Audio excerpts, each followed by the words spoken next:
पश्चिम बंगाल में नई सरकार का गठन हुए अभी 10 दिन भी नहीं गुजरे हैं कि एक बार फिर से सीएम ममता बनर्जी और राज्यपाल जगदीप धनखड़ आमने सामने आ गए हैं। जहां सीएम ममता कानून व्यवस्था का हवाला दे रही हैं, तो वहीं राज्यपाल जगदीप धनखड़ बंगाल में लोकतंत्र कमजोर पड़ने की बात कह रहे हैं।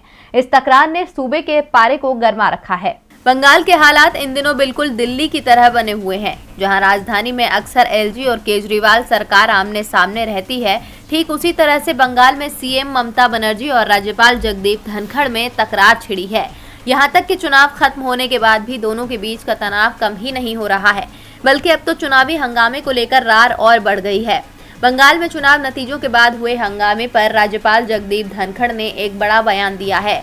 उन्होंने कहा कि हंगामे से लोग इतना डर गए हैं कि वो धर्म परिवर्तन के लिए भी तैयार हैं। उन्होंने ये भी कहा कि पुलिस भी कोई मदद नहीं कर रही, क्योंकि वो भी सत्ताधारी पार्टी से डरी हुई है।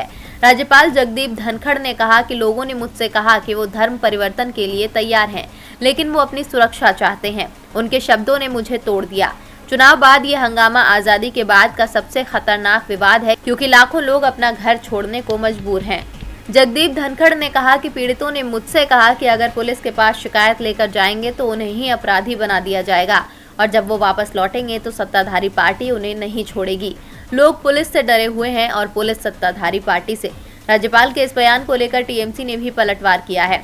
सत्तारूढ़ पार्टी ने कहा कि राज्यपाल बीजेपी की भाषा बोल रहे हैं, वो केवल उसी के इशारों पर काम करते हैं। अब टीएमसी और जगदीप धनखड़ के बीच बयानबाजी थमने का नाम नहीं ले रही है, जिससे सियासत रंग बदल रही है।